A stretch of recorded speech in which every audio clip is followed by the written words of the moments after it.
नमस्कार साथियों।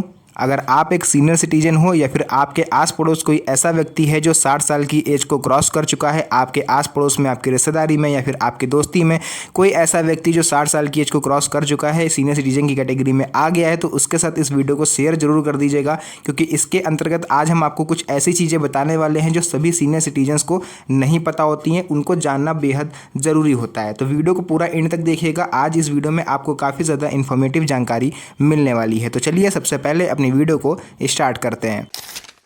तो यहाँ पर आप लोग को लेकर के आ चुके हैं सबसे पहले अपने मोबाइल फ़ोन की स्क्रीन पर, और यहाँ पर आपको थोड़ा सा परिचय दे देते हैं कि आखिर वरिष्ठ नागरिकों को कौन कौन सी राहतें, कौन कौन सी सुविधाएं जो है वो गवर्नमेंट के द्वारा दी जाती हैं। क्योंकि बहुत से लोगों को ये चीज़ पता ही नहीं होती, जानकारी का अभाव होता है कि आखिर सरकार उनके बारे में कितना सोचती है। देखिए, भारत में वरिष्ठ नागरिकों की संख्या जो है वो लगातार बढ़ रही है। ऐसे में उनकी देखभाल, सुरक्षा, स्वास्थ्य और आर्थिक सशक्तिकरण के लिए सरकार ने कई महत्वपूर्ण कदम उठाए हैं। देखिए, आपकी जानकारी के लिए बता दें कि आप में से बहुत लोग ऐसे होंगे जिनको नहीं पता होगा सीनियर सिटीजन व्यक्ति किस कैटेगरी में, किस एज पे आने के बाद बनता है। तो देखिए, अगर आप एक पुरुष हो और आपने 60 साल की एज को रिसेंटली अभी क्रॉस किया हुआ है तो आप एक सीनियर सिटीजन की कैटेगरी में आ गए हो। बट अगर आप एक महिला हो और आपने 58 ईयर्स यानी 58 साल की एज को जस्ट अभी क्रॉस किया है तो फिर आप एक सीनियर सिटीजन की कैटेगरी में आती हो। तो ये जो वीडियो है ये आप सभी सीनियर सिटीजन्स को डेडिकेटेड है, क्योंकि गवर्नमेंट के द्वारा कुछ ऐसे सुविधाएं आपको मिलती हैं जिनसे आप सभी लोग हमेशा अनजान रहते हैं। क्योंकि सरकार ने हाल ही में 6 बड़ी राहतें और कई कानूनी अधिकार वरिष्ठ नागरिकों को दिए हैं, जिससे उनका जीवन और भी ज़्यादा सुरक्षित और सम्मानजनक व सुविधाजनक बन सके। तो यहाँ पर हम आपको बताने वाले हैं वो 6 राहतें जो सरकार ने सभी सीनियर सिटीजन्स को दी है। उसी में से देखिए, पहला हमारा यहाँ पर आपको दिख रहा है स्वास्थ्य संबंधी राहतें। जैसे कि आपको पता है कि स्वास्थ्य की बात जहाँ पर आती है वहाँ पर हमारे मन में सीधे आयुष्मान कार्ड का नाम आता है, क्योंकि मुफ्त इलाज और आयुष्मान कार्ड ये सीनियर सिटीजन्स को दिया जाता है गवर्नमेंट के द्वारा, केंद्र सरकार के द्वारा, राज्य सरकार के द्वारा। डिपेंड करेगा आखिर आप किस राज्य के निवासी हैं या फिर किस जिले में रहते हो, ठीक है, क्योंकि ये केंद्र की योजना है, सभी को मिलती है। सरकारी अस्पतालों में मुफ्त इलाज, सरकार ने वरिष्ठ नागरिकों के लिए सरकारी अस्पतालों में मुफ्त इलाज की व्यवस्था करी है। वैसे तो मुफ्त होता ही है, बट अगर आपको कोई गंभीर बीमारी है तो उसके पैसे पड़ते थे, जो कि सीनियर सिटीजन से नहीं पड़ेंगे। सेकंड, यहाँ पर आयुष्मान भारत योजना, 60 वर्ष से अधिक उम्र के नागरिक जन सेवा केंद्र पर जाकर आयुष्मान कार्ड बनवा सकते हैं। 70 वर्ष के ऊपर के नागरिक घर बैठे भी आवेदन कर सकते हैं, उसका भी तरीका हम आपको बता देंगे। देखिए, उसके बाद यहाँ पर 5 लाख रुपए तक का जो इलाज है वो आप लोग का निःशुल्क होता है। आयुष्मान कार्ड धारकों को सालाना 5 लाख रुपए तक का मुफ्त इलाज मिलता है।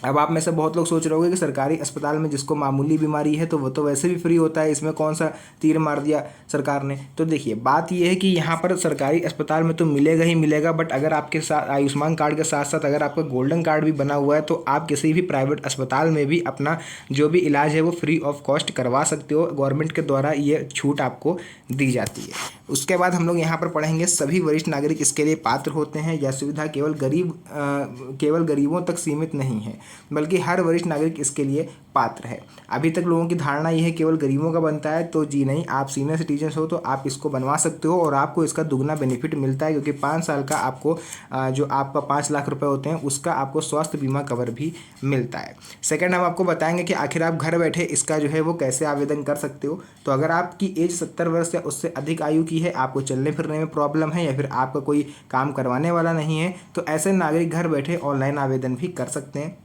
60 वर्ष के नागरिक नज़दीकी जनसेवा केंद्र पर जाकर आवेदन कर सकते हैं। तो देखिए, जो 70 वर्ष के बुजुर्ग हैं उनकी जानकारी के लिए मैं बता दूं, अगर आपको थोड़ा बहुत ऑनलाइन काम के बारे में जानकारी है तो आप अपने फ़ोन से ही इस चीज़ को कर सकते हो, आयुष्मान कार्ड बना सकते हो।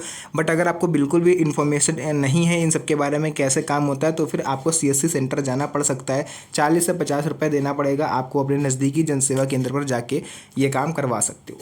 उसके बाद देखिए, राइट टू प्रायोरिटी यानी प्राथमिकता का अधिकार। देखिए, ये सब अधिकार सुप्रीम कोर्ट के भी द्वारा आपको दिए गए हैं, केंद्र सरकार के भी द्वारा आपको दिए गए हैं। सभी कार्यालयों में आपको प्राथमिकता मिलेगी, ये सुप्रीम कोर्ट का आपने दिया हुआ अधिकार है। वरिष्ठ नागरिकों को सरकारी या निजी किसी भी कार्यालय में प्राथमिकता मिलनी चाहिए। अगर आप कहीं भी गए हो, किसी भी विभाग में गए हो सरकार के, आपको वहाँ पर लाइन बिल्कुल भी नहीं लगनी है, क्योंकि आपका जो काम है वो प्रायोरिटी के आधार पर होगा। सबसे पहले आपका काम होगा, आपके काम को प्राथमिकता मिलेगी।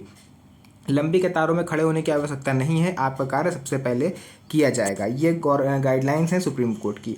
यह केवल नैतिक कर्तव्य नहीं बल्कि कानूनी अधिकार भी है आप सभी बुजुर्गों का। उसके बाद देखिए कानूनी संरक्षण कैसे मिलता है आप लोग को, उसके बारे में भी यहाँ पर थोड़ा सा जान लीजिए। यदि कोई कार्यालय या कर्मचारी प्राथमिकता आपको नहीं देता है, आपको लाइन में लगने के लिए बोलता है, आपसे बदतमीजी करता है, तो वरिष्ठ नागरिक अपने अधिकार का उससे दावा कर सकते हैं और ज़रूरत पड़ने पर आप उसकी शिकायत भी कर सकते हो उसके सीनियर से, उसको उसके हिसाब से दंड दिया जाएगा। तो ये आपका अधिकार है कि आपको लाइन नहीं लगना है, सबसे बड़ा तो ये हो गया। उसके बाद आर्थिक राहतों की बात करें, यानी फाइनेंशियली तौर पर कैसे गवर्नमेंट आपको सपोर्ट करती है। एफडी यानी फिक्स्ड डिपॉजिट पर ब्याज में आपको छूट मिल जाती है जैसे ही आप सीनियर सिटीजन में आ जाते हो। यदि किसी वरिष्ठ नागरिक की एफडी पर सालाना ब्याज 1 लाख रुपए तक है तो उस पर कोई टीडीएस अब नहीं कटेगा। पहले 30% कटता था, बट अगर आप 1 साल में 1 लाख रुपए तक का ब्याज आप पा रहे हो एफडी से तो फिर आपको टीडीएस अब नहीं देना। इससे वरिष्ठ नागरिकों को टैक्स में राहत मिलेगी और उनकी बचत जो है वो सुरक्षित होगी। साथ ही साथ बात कर लेते हैं किराए की आय पर भी आपको छूट मिलेगी, यानी वरिष्ठ नागरिक जो अपनी संपत्ति किराए पर दी हुई है, आप जिस मकान में रहते हो उसी का एक तल आपने किराए पर उठा दिया या फिर आपका कोई दूसरा मकान है जिसको आपने किराए पर उठा दिया है और सालाना किराया 6 लाख रुपए तक का आपका आ रहा है, ठीक है, तो उस पर अब कोई टीडीएस आपको नहीं देना होगा। यानी कि अगर आप एक महीने का 50,000 रुपये तक भी किराया पा रहे हो तो फिर आपको कोई भी टीडीएस नहीं देना है। इससे उन वरिष्ठ नागरिकों को राहत मिलती है जो अपनी संपत्ति से मिलने वाले किराए से अपना गुजारा करते हैं। लेकिन हाँ, एक चीज़ यहाँ पर हम क्लियर कर दें कि ऐसे लोगों को फिर पेंशन का लाभ नहीं मिलता है, क्योंकि आपका एक इनकम ऑफ सोर्स जनरेट हो जाता है किसी भी तरीके से, तो आप पेंशन के लाभार्थी आप नहीं रह जाते हो। उसके बाद पेंशन संबंधी लाभ, देखिए पेंशन का अधिकार सभी बुजुर्गों को दिया है सुप्रीम कोर्ट ने। वरिष्ठ नागरिकों को इंदिरा गांधी राष्ट्रीय वृद्धावस्था पेंशन योजना के तहत पेंशन मिलती है जिसको हम लोग इग्नू एपीएस बोलते हैं, ठीक है। उसके बाद पेंशन राशि 500 रुपये से लेकर के 1,000 रुपये, कुछ राज्यों में 2500 मिलते हैं जैसे कि झारखंड हो गया, आपका दिल्ली हो गया, यहाँ पर 2500 रुपये भी दिए जाते हैं। दिल्ली और हरियाणा जैसे राज्यों में भी पेंशन राशि ज़्यादा आपको देखने को मिलती है। उसके बाद आवेदन की प्रक्रिया देख लीजिए पेंशन की, तो उसको आप लोग को पता ही होगा। अगर आप लोग न्यू सीनियर सिटीजन अभी हाल ही में बने हो तो यहाँ पर आप लोग पढ़ सकते हो कि पेंशन के लिए वरिष्ठ नागरिकों को आवेदन करना होता है। आवश्यक दस्तावेज जैसे कि Aadhaar card, PAN card, passport size photo, आय प्रमाण पत्र, पेंशन या फिर पेंशन का आवेदन फॉर्म, ये सब आपको चाहिए होगा। सरकार ने आदेश दिया है कि पात्र वरिष्ठ नागरिकों को पेंशन से वंचित ना रखा जाए। उसके बाद आपको बता देते हैं वरिष्ठ नागरिक ट्रिब्यूनल और त्वरित न्याय, ये क्या होता है।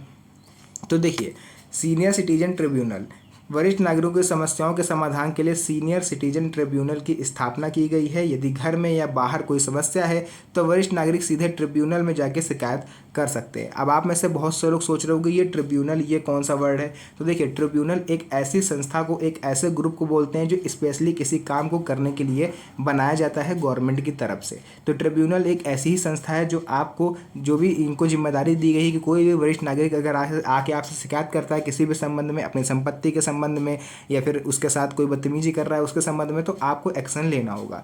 तो जो आपको न्याय दिलाएगा वो ट्रिब्यूनल ही आपको न्याय दिलाता है। उसके बाद आपको बता देते हैं त्वरित न्याय क्या होता है।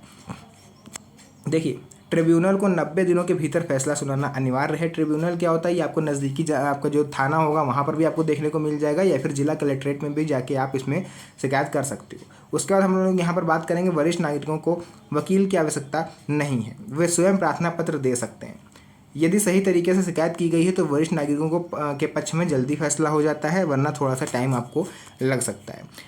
सेवंथ यहाँ पर वरिष्ठ नागरिकों के कानूनी अधिकार, जिसमें नंबर 1 पर आता है सीनियर सिटीजन एक्ट 2007। ये सभी को नहीं पता होता है कि सीनियर सिटीजन एक्ट 2007 क्या होता है, तो इसके बारे में आपको जानकारी दे देते हैं। आप में से बहुत से लोग कमेंट करते हो अक्सर कि सीनियर सिटीजन एक्ट के बारे में थोड़ा बहुत बताइए।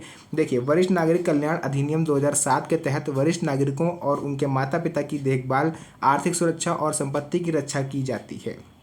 यानी कि अगर आप एक वृद्ध व्यक्ति हैं और आपकी संतान आपकी देखभाल नहीं करती, आपको भरण पोषण नहीं देती है, तो आप उनके खिलाफ शिकायत भी कर सकते हो, आपको प्राथमिकता मिलेगी और उन्हें हर हाल में आपका गुजारा भत्ता आपको देना होगा। बच्चों का नैतिक और कानूनी कर्तव्य है कि वे अपने माता पिता की देखभाल करें। सुप्रीम कोर्ट के द्वारा इसको हाईलाइट भी किया गया है कि आप में लोग को किसी भी तरह की परेशानी नहीं होनी चाहिए। मेंटेनेंस का अधिकार, जिसको हम लोग भरण पोषण भत्ता बोलते हैं, यदि संतानें माता पिता की बुनियादी ज़रूरतें पूरी नहीं करती हैं तो वरिष्ठ नागरिक ट्रिब्यूनल से में मेंटेनेंस यानी कि गुजारा भत्ता की मांग कर सकते हैं। इसमें रहने, खाने, दवा, चिकित्सा, आवास आदि शामिल होते हैं। उसके बाद यहाँ पर बात करेंगे हम लोग संपत्ति का अधिकार। देखिए क्या होता है जो सभी सीनियर सिटीजन्स को मिलता है। वरिष्ठ नागरिक अपनी संपत्ति बेच सकते हैं, गिफ्ट कर सकते हैं, दान कर सकते हैं या वसीयत बना सकते हैं। देखिए ये आपका निजी अधिकार है, ये आपको सुप्रीम कोर्ट की तरफ से मिला हुआ अधिकार है, सरकार की तरफ से मिला हुआ अधिकार है। जरूरी नहीं है कि आप अपनी संपत्ति अपनी संतानों में बांटो। अगर आप किसी को नहीं देना चाहते हो तो आप किसी को गिफ्ट भी कर सकते हो, आप बेच सकते हो, आप दान भी कर सकते हो किसी को, जो भी आपका मन हो। या फिर अगर आप अपने बच्चों को संतानों को देना चाहते हो तो आप वसीयत भी बना सकते हो। आपकी संतान आप पर ये प्रेशर नहीं डाल सकती कि संपत्ति हमें ही चाहिए और मेरे ही नाम करें, वरना हम कोर्ट में केस कर देंगे। तो बहुत से बुजुर्ग होते हैं जो कोर्ट केस का नाम सुनते ही डर जाते हैं और मजबूरन उन्हें अपनी संपत्ति बच्चों को देनी पड़ती है। तो जैसे ही अब आपको कोई धमकी दे तो आप भी बोल देना कि हमारा ये कानूनी अधिकार है, सीनियर सिटीजन एक्ट 2007 पढ़ के आओ। क्लियर। यदि संपत्ति दबाव, धोखे या जबरदस्ती में ट्रांसफर कराई जाती है तो ट्रिब्यूनल उसे शून्य घोषित कर देगा। अगर आपसे कोई धोखे से संपत्ति आपके नाम करवा भी लेता है अपने नाम, तो आप उसे ट्रिब्यूनल में चुनौती दे सकते हो और आपकी संपत्ति जो होगी, जो भी आपसे धोखे से किसी ने ले लिए, तो उसकी भी उसके जो कागजात होंगे उन्हें शून्य घोषित कर दिया जाएगा, यानी वो लौट फिर के संपत्ति आपके पास ही आएगी। सेक्शन 23(1) के तहत यदि संतानें संपत्ति लेकर माता पिता की देखभाल नहीं करती हैं तो संपत्ति वापस भी ली जा सकती है। यानी अगर आपका कोई पुत्र है, आपकी कोई संतान है, आपसे संपत्ति जब तक नहीं मिली तब तक तो खूब आराम से बात करी, लेकिन जैसे ही संपत्ति मिली आपको घर से निकाल दिया, तो आप चाहो तो उनसे संपत्ति वापस भी ले सकते हो। ये भी आपका अधिकार है जो कि सुप्रीम कोर्ट के द्वारा स्पेशली आप सभी को दिया गया है। उसके बाद बात करेंगे घरेलू हिंसा से सुरक्षा, यानी डोमेस्टिक वायलेंस एक्ट के तहत घर में किसी भी प्रकार की शारीरिक, मानसिक या आर्थिक या भावनात्मक प्रताड़ना से वरिष्ठ नागरिकों की सुरक्षा की जाती है। यदि घर में कोई परेशान करता है तो वरिष्ठ नागरिक पुलिस या ट्रिब्यूनल में से जाकर शिकायत कर सकते हैं। उसके बाद यहाँ पर बात करेंगे वरिष्ठ नागरिकों के लिए अन्य महत्वपूर्ण कानून जो बने हुए हैं, जैसे कि संपत्ति की सुरक्षा। संपत्ति की सुरक्षा में देखिए क्या होता है, जीते जी संपत्ति का पूरा अधिकार वरिष्ठ नागरिकों के पास रहता है। जबरन संपत्ति हड़पने, धोखा देने या दबाव डालने वालों के खिलाफ सख्त से सख्त कार्रवाई ट्रिब्यूनल करता है। मानसिक और भावनात्मक सुरक्षा, किसी भी प्रकार के मानसिक या भावनात्मक प्रताड़ना अपराध है। वरिष्ठ नागरिकों को घर में या बाहर कोई भी परेशान करता है तो वे कानूनी कार्रवाई उसके खिलाफ कर सकते हैं। बात करते हैं वरिष्ठ नागरिकों के अधिकार आखिर जानना जरूरी क्यों है, क्योंकि अधिकारों की जानकारी से वरिष्ठ नागरिक आत्मनिर्भर और आत्मविश्वासी बनते हैं। जानकारी के अभाव में वे कमज़ोर महसूस करते हैं और शोषण का शिकार हो जाते हैं, क्योंकि सभी लोग जानते हैं कि बुजुर्ग जो होते हैं उन्हें इतने ऑनलाइन के बारे में, काम के बारे में जानकारी नहीं होती, जिस वजह से लोग अक्सर उन्हें परेशान करते हैं। उसके बाद देखिए सही जानकारी से वे अपने अधिकारों की रक्षा कर सकते हैं और सम्मानजनक जीवन जी सकते हैं। देखिए यहाँ पर मैंने पूरी चीज़ें आपको समझाई हैं। अगर आपकी नॉलेज में कोई ऐसा व्यक्ति है जिसे इन सब चीज़ों की सख्त ज़रूरत है तो उसके साथ वीडियो को शेयर करने में बिल्कुल भी कंजूसी मत कीजिएगा, क्योंकि आपका एक शेयर उसकी ज़िंदगी बना सकता है। साथ ही साथ अगर आप न्यू हो तो चैनल को सब्सक्राइब जरूर कर लीजिएगा, क्योंकि यहाँ पर आपको ऐसी ही वीडियो देखने को मिलती हैं। तो फिलहाल के लिए आज के इस वीडियो को हम लोग यहीं पर एंड करते हैं। मिलते हैं आप सभी से नेक्स्ट वीडियो में एक और अच्छी, इंटरेस्टिंग, मज़ेदार वीडियो के साथ। तब तक के लिए धन्यवाद। जय हिंद।